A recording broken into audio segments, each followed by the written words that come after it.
Hello everyone, my name is Prachi. Welcome to our channel. I hope आप सब अच्छे होंगे और अच्छे से तैयारी कर रहे होंगे। हाँ, आज का हमारा वीडियो है करंट अफेयर्स के मार्च पार्ट 2 का। पार्ट 1 हमने डिस्कस किया है। अगर आपने नहीं देखा है तो जरूर देख लें। और मैं आपको बता दूं, अगर आप किसी भी एग्जाम की तैयारी कर रहे हैं जहां पर करंट अफेयर्स पूछा जाता है तो ये वीडियो आपके लिए इक्वली बेनिफिशियल है। जैन फैब को हम डिस्कस कर चुके हैं कंप्लीटली और अब हम मार्च को कर रहे हैं। मार्च का पार्ट 1 हो चुका है और आज मार्च का पार्ट 2 है और मार्च भी आज फिनिश हो जाएगा। तो अगर आपने वीडियोस नहीं देखे हैं तो इनको ज़्यादा बढ़ाएं नहीं और आप इनको देखते रहें। रोज आप कह रहे हैं कि वीडियोस अपलोड की जाए करंट अफेयर्स की, तो थोड़ा इनको टाइम लगता है बनाने के लिए। तो आपको एग्जाम से पहले हम सारे क्वेश्चंस रिवाइज करा देंगे, उसकी आप टेंशन ना लीजिए, बस अपनी तैयारी को करते रहिए। सो सुपर टेट के लिए हम बेसिकली यहाँ पर फोकस कर रहे हैं बिकॉज इसमें काफी मार्क्स का करंट अफेयर्स पूछा जाता है। तो हम कोशिश है हमारी कि हम लास्ट 1 ईयर का कंप्लीट जो है करंट अफेयर डिस्कस करें। अगर आपको कोई भी क्वेरी आती है तो आप कमेंट बॉक्स में लिख सकते हैं। सेकंड थिंग, अगर आपको वीडियो अच्छी लगती है तो भी आप जो भी आपका पॉइंट है वीडियो के बारे में वो भी कमेंट बॉक्स में जरूर लिखें। आप हमारी वीडियोस को शेयर करें अपने फ्रेंड्स के साथ। हम चाहते हैं ज़्यादा से ज़्यादा लोगों तक ये वीडियोस पहुंचे जिससे ज़्यादा से ज़्यादा लोग अपनी तैयारी कर पाएँ। हर वीडियो का आपको जो पीडीएफ होता है, पीडीएफ जो है वो बहुत ज़रूरी है बिकॉज यहाँ पर आपने एक बार वीडियो देख ली, वीडियो आपको बहुत ध्यान से देखनी है कंसंट्रेट होकर, जिससे आप अगर रिवीजन करोगे बाद में तो आप बहुत जल्दी रिवाइज कर पाओगे। तो उसके लिए आपको पीडीएफ की जरूरत होगी। रिवीजन के लिए बार बार आप वीडियो नहीं देख सकते, उसमें टाइम ज्यादा लगता है। तो पीडीएफ एक बार वीडियो देखने के बाद आप पीडीएफ से रिवीजन करें और बाद में एग्जाम के टाइम पर भी रिवीजन कर सकते हैं। तो डिस्क्रिप्शन बॉक्स में आप जाइएगा तो वहां पर आपको एक टेलीग्राम चैनल का लिंक मिलेगा। वहां से आप क्या करेंगे, पीडीएफ को डाउनलोड कर पाएंगे सेशंस की। ठीक है, तो बस इतना ही मुझे आपको बताना था। अब चलिए हम आज के सेशन को स्टार्ट करते हैं। काफी टाइम ऑलरेडी हम निकाल चुके हैं। चलिए, लास्ट वीडियो में मार्च के जो हमने पार्ट 1 डिस्कस किया था, हमने 18 क्वेश्चन डिस्कस किए थे। आगे के क्वेश्चन हम यहाँ से स्टार्ट कर रहे हैं।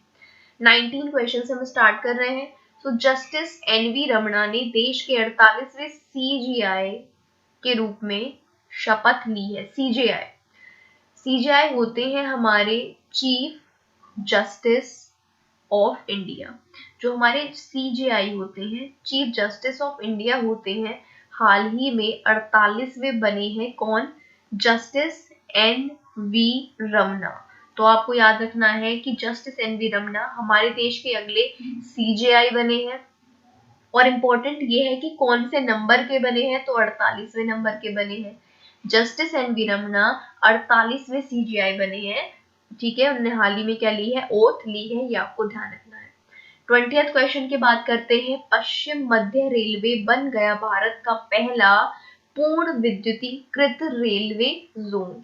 भारत का जो भी पहला है ना, वो आपके लिए अमृत के समान है। भारत का पहला तो कुछ भी आपको नहीं मिस करना है। ठीक है, तो किसी चीज का भी जो पहला होता है वो बहुत ज्यादा इंपॉर्टेंट होता है एग्जाम पॉइंट ऑफ व्यू से। तो भारत का जो पहला कंप्लीट इलेक्ट्रिफाइड रेलवे जोन बन गया है, पूर्ण रूप से विद्युतीकृत रेलवे जोन बन गया है, वो कौन सा है? पश्चिम मध्य रेलवे। तो ये आपको बहुत अच्छे से याद रखना है कि जो पश्चिम मध्य रेलवे है वो भारत का पहला पूर्ण विद्युतीकृत रेलवे जोन बन चुका है, पश्चिम मध्य रेलवे। चलिए नेक्स्ट क्वेश्चन की बात करते हैं। 21st, बॉलीवुड की दिग्गज अभिनेत्री शशिकला का निधन हो गया है।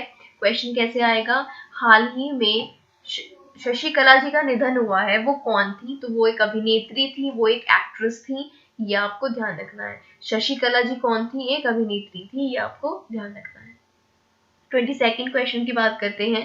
भारत सरकार ने सड़क निर्माण परियोजना के लिए नेपाल को 800 करोड़ रुपए नेपाली रुपए की वित्तीय सहायता की प्रदान की है। तो ये एमओयू से रिलेटेड क्वेश्चन है। तो हाल आपको ध्यान रखना है, इंडिया एंड नेपाल, इनके बीच एग्रीमेंट हुआ है किसके लिए? सड़क निर्माण के लिए, ये आपको ध्यान रखना है। और भारत ने 800 करोड़ रुपए किसको दिए हैं? नेपाल को दिए हैं, ये आपको ध्यान रखना है।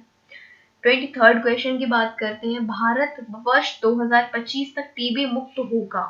बहुत इंपॉर्टेंट क्वेश्चन है और ये बात किसने बताई है? हमारे उस वक्त के हेल्थ मिनिस्टर जी ने और ये कौन थे? डॉक्टर हर्षवर्धन। इन्होंने बताया कि हम टीबी मुक्त हो जाएंगे, ट्यूबरकुलोसिस इसकी फुल फॉर्म होती है टीबी की, हम टीबी मुक्त हो जाएंगे 2025 तक। तो ये टारगेट आपको याद रखना है। 24th क्वेश्चन की बात करते हैं। आशा भोसले को मिलेगा 2020 का महाराष्ट्र भूषण पुरस्कार। ठीक है, तो ये आपको ध्यान रखना है। महाराष्ट्र का महाराष्ट्र भूषण पुरस्कार किसे दिया गया 2020 का? तो आशा भोसले जी को। ये कौन है? सिंगर है। ठीक है, महाराष्ट्र भूषण पुरस्कार आशा भोसले कब का? 2020 का। नेक्स्ट पॉइंट की बात करते हैं। 25th क्वेश्चन क्या कहता है? बौद्धिक संपदा सूचकांक में भारत 40वें स्थान पर है, जबकि यूएस टॉप पर है, फिर जापान है और फिर कौन है? यूरोप है। ठीक है, ये टॉप पर है। यूएस, जापान और यूरोप वैश्विक बौद्धिक संपदा रैंकिंग में शीर्ष पर रहे। तो जो इंटेलेक्चुअल प्रॉपर्टी, जो इंटेलेक्ट इसको बोला जाता है इंटेलेक्चुअल प्रॉपर्टी इंडेक्स 2021, इसमें भारत का स्थान 40वां रहा और टॉप पर कौन रहा? यूएस, जापान और यूरोप। ये आपको ध्यान रखना है। ठीक है, बौद्धिक संपदा सूचकांक 2021, भारत 40वें स्थान पर, टॉप पर US, Japan, Europe.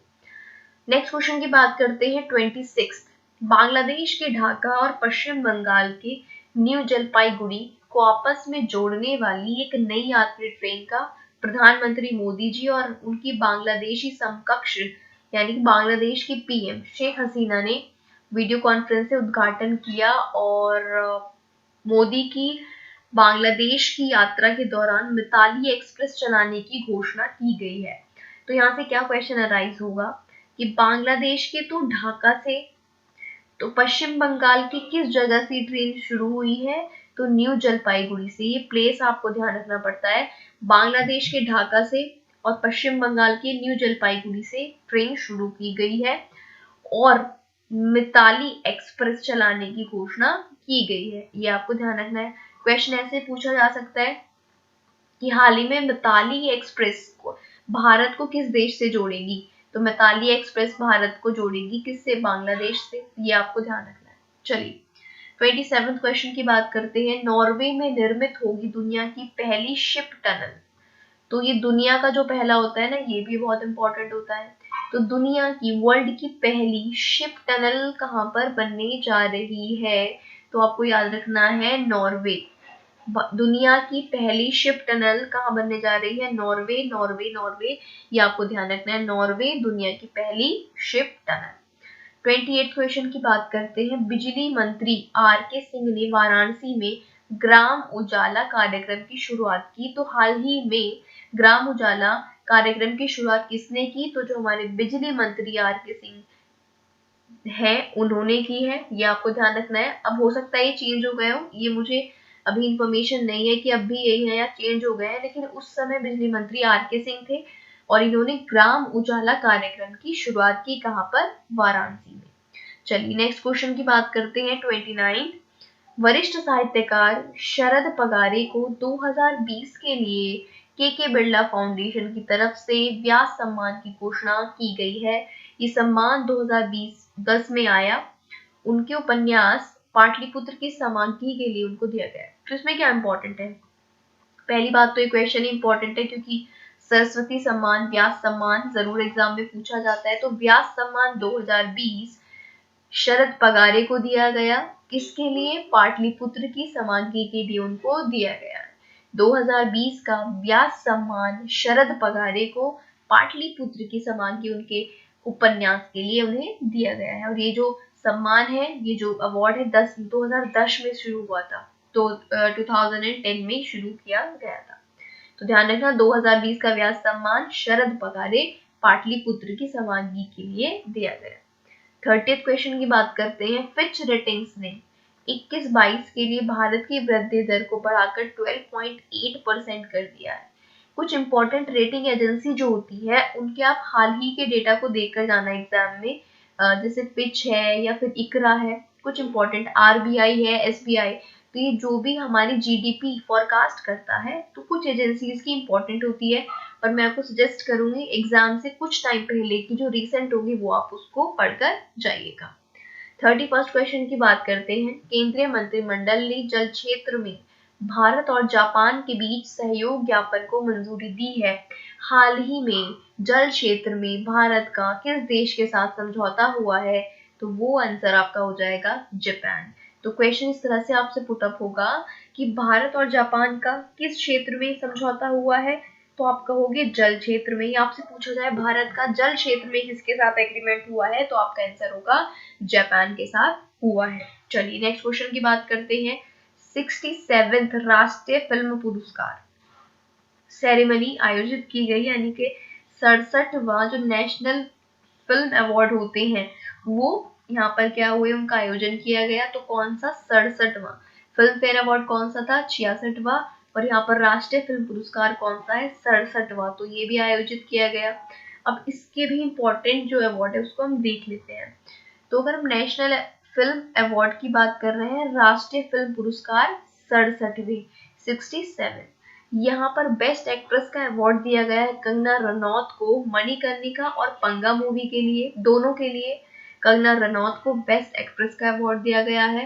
Best actor का अवार्ड इसमें मनोज वाजपेयी को भोसले के लिए और धनुष को असुरन के लिए दिया गया है। यानी बेस्ट एक्टर का अवार्ड नेशनल फिल्म अवार्ड में दो लोगों को दिया गया है, मनोज वाजपेयी को भोसले के लिए उनकी मूवी है और धनुष को असुरन के लिए, और बेस्ट एक्ट्रेस का अवार्ड कंगना रनौत को दिया गया है। नेक्स्ट क्वेश्चन पर मूव करते हैं। 33rd भारत में शहीद दिवस कब मनाया जाता है? 23 मार्च को। ये आपको ध्यान रखना है। आपसे पूछा जा सकता है 23 मार्च को क्या मनाया जाता है? शहीद दिवस। या शहीद दिवस कब मनाया जाता है? तो 23rd मार्च को। 34th क्वेश्चन की बात करते हैं। गांधी शांति पुरस्कार 2020, ये भी इंपॉर्टेंट है। तो गांधी शांति पुरस्कार 2020 किसको दिया गया? बंगबंधु शेख मुजीबुर रहमान को। ये 2020 के अवार्ड है ये, लेकिन अनाउंस कब हुए? 2021 में। इसलिए इंपॉर्टेंट है क्योंकि अनाउंस तो इसी ईयर हुए हैं ना, ये भले ही है 2020 की। तो ये आपको ध्यान रखना है, जो भी इंपॉर्टेंट है उसको, यानी कि सबको ही याद रखना है। तो गांधी शांति पुरस्कार 2020 बंगबंधु शेख मुजीबुर रहमान को दिया गया है, ये आपको ध्यान रखना है, बंगबंधु शेख मुजीबुर रहमान। नेक्स्ट क्वेश्चन की बात करते हैं। 35 सामिया सुलूहू हसन बनी तंजानिया की पहली महिला राष्ट्रपति। अब इसको भी आप एक दो नजर में इसको रिवाइज कीजिएगा, रटना मत इसको, बस हाँ एक दो बार नजरों से निकाल लेना, जिससे अगर ऑप्शंस में आपको ये मिले तो आप उसको मार्क कर पाओ। तंजानिया एक देश है जिसकी पहली महिला राष्ट्रपति बनी है, उनका नाम है सामिया सुलूहू। इतना याद रखना, तंजानिया की first female president Samia Suluhu. इस तरह से 2-3 बार पढ़ लेना तो आपको ध्यान में ये रह सकता है। 36 क्वेश्चन की बात करते हैं। विश्व की सबसे ताकतवर सेना चीन की है। हाल ही में एक रिपोर्ट आई जिसने बताया कि सबसे ताकतवर सेना जो है वो किसके पास है। तो आपसे पूछा जाए कि विश्व की सबसे ताकतवर सेना किसके पास है? चाइना के। इसके बाद यूएस की सेना है दूसरे नंबर पर, और रशिया रूस की सेना तीसरे नंबर पर है।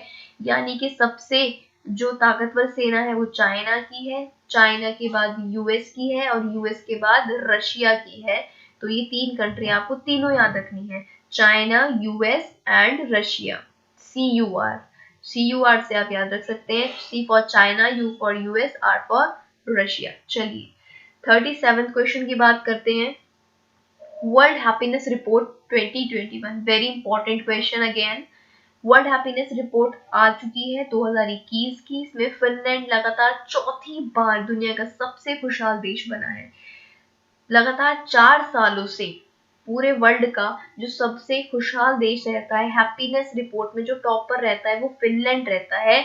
तो आप कैसे याद रखोगे? फिनलैंड। फिनलैंड को याद रखना फन से। तो फन की बात हो रही है यहाँ पर खुश रहने की, तो कौन टॉपर है? फिनलैंड। पहली चीज की कौन टॉपर है? फिनलैंड। और भारत जो है वो है 139वें नंबर पर। तो भारत का जो है वो भी याद करना जरूरी है। तो हम बात कर रहे हैं वर्ल्ड हैप्पीनेस रिपोर्ट 2021 की, जिसमें टॉपर कौन है? फिनलैंड है। और इंडिया की जो रैंक है वो कितनी है? आपको याद रखनी है 139। 139। भारत की रैंक वर्ल्ड हैप्पीनेस में कौन से नंबर पर है? 139 पर है, ये ध्यान रखना है। चलिए नेक्स्ट क्वेश्चन पर चलते हैं। हर साल 22 मार्च को बनाया जाता है विश्व जल दिवस। Again very very important question. ठीक है, 22 मार्च को क्या मनाया जाता है? World water day. 22 मार्च को क्या मनाया जाता है? वर्ल्ड वाटर डे मनाया जाता है, विश्व जल दिवस। और इसकी थीम है वैल्यूइंग वाटर। थीम भी बहुत ज्यादा इंपॉर्टेंट है इस तरह के क्वेश्चंस की। वैल्यूइंग वाटर, वाटर को वैल्यू करो। ठीक है, तो 22 मार्च वर्ल्ड वाटर डे और थीम क्या थी? Valuing water. नेक्स्ट क्वेश्चन की बात करते हैं 39। मणिपुर वन धन विकास योजना के लिए मॉडल राज्य घोषित।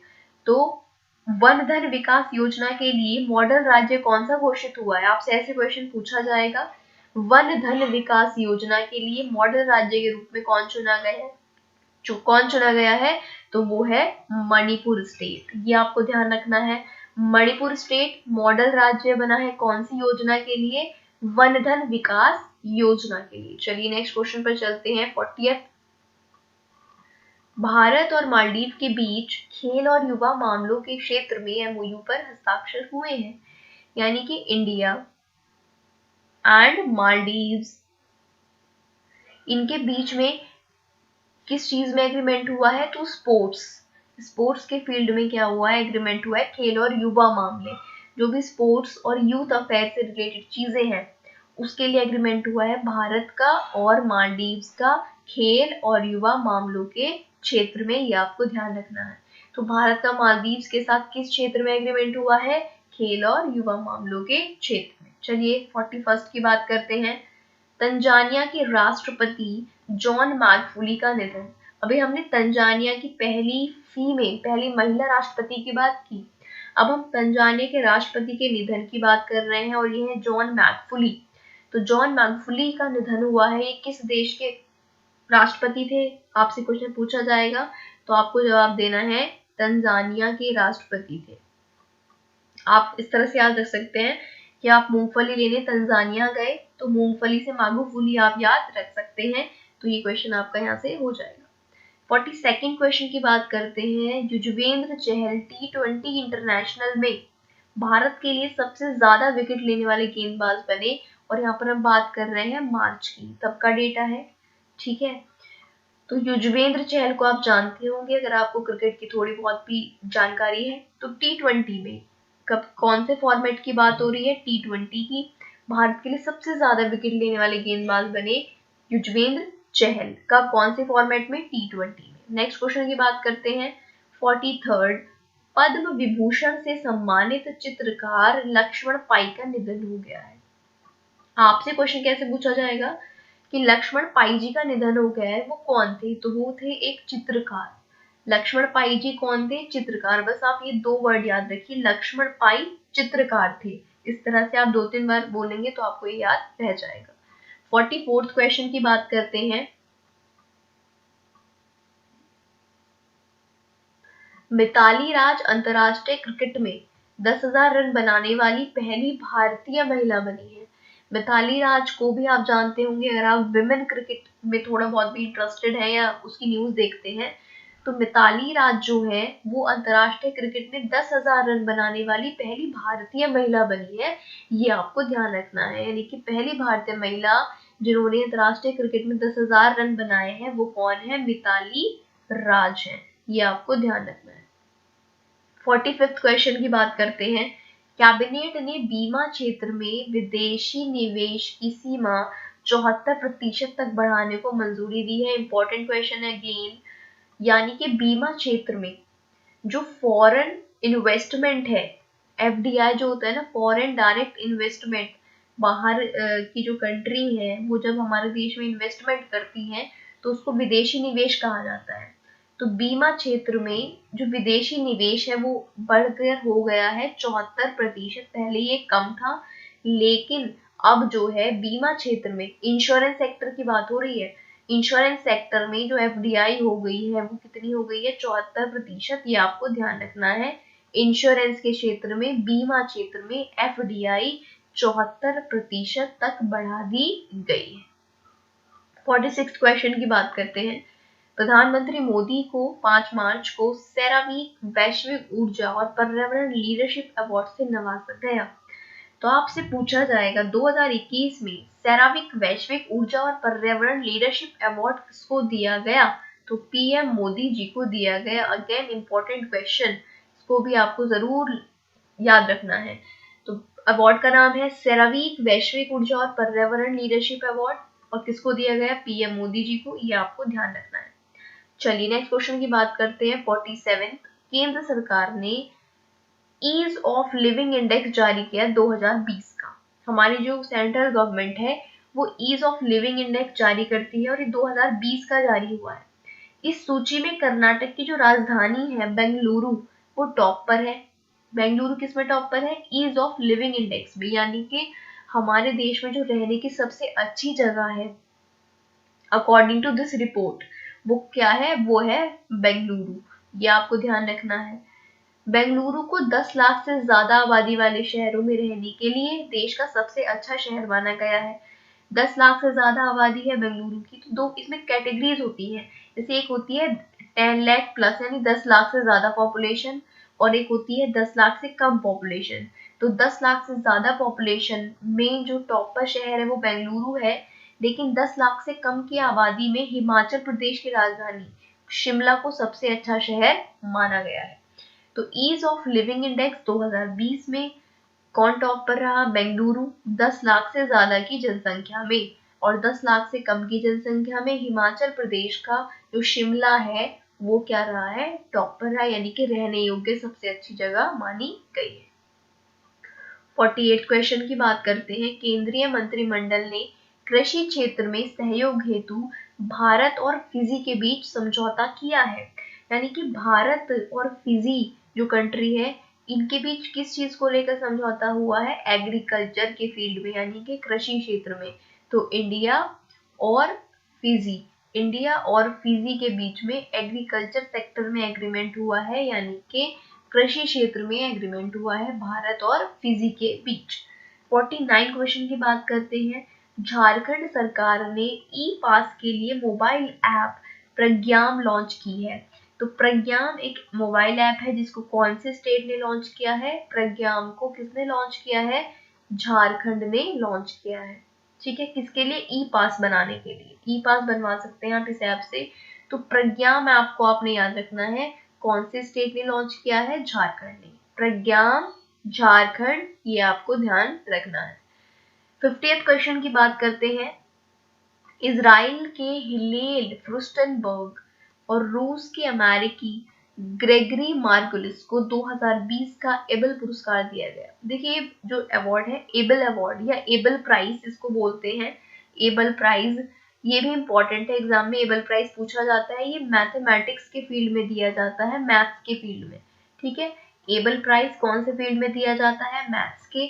और ये किसको मिला 2020 का? इजराइल के फ्रुस्टनबर्ग और रशिया के मार्गुलिस। इस तरह से याद रखना, इजराइल के फ्रुस्टनबर्ग और रशिया के ग्रेगरी, इनमें से कोई एक नाम याद रखो, पूरा नाम रखने की जरूरत नहीं है। इजराइल के फ्रुस्टनबर्ग और रशिया के ग्रेगरी, इन दोनों को, फ्रुस्टनबर्ग और ग्रेगरी दोनों को एबल प्राइज मिला है 2020 के लिए। तो इजराइल के फ्रुस्टनबर्ग और रशिया के ग्रेगरी को 2020 का एबल प्राइज दिया गया है। सो गाइज हमने टोटल 50 क्वेश्चंस डिस्कस कर लिए हैं मार्च मंथ के, और ये मोस्ट इम्पॉर्टेंट क्वेश्चंस हैं जो हमने सभी इंक्लूड करे हैं जो भी एग्जाम में पूछे जा सकते हैं। अगर एक दो कहीं मिस हो गया हो तो आप उसको देख सकते हैं जहां से आप कवर कर पाए, लेकिन हमने अपनी तरफ से पूरी कोशिश की है कि सभी इंपॉर्टेंट क्वेश्चंस को हम यहाँ पर आपके सामने ले पाए पूरे मंथ के। सो वीडियो अगर आपको अच्छा लगा है तो सबसे पहले तो लाइक बटन को प्रेस कर दीजिए अभी, और जाने से पहले आप बस इतना काम कीजिए कि अपने ग्रुप्स में अपने फ्रेंड्स के साथ टेलीग्राम पर आप इस वीडियो को ज़्यादा से ज़्यादा शेयर करें।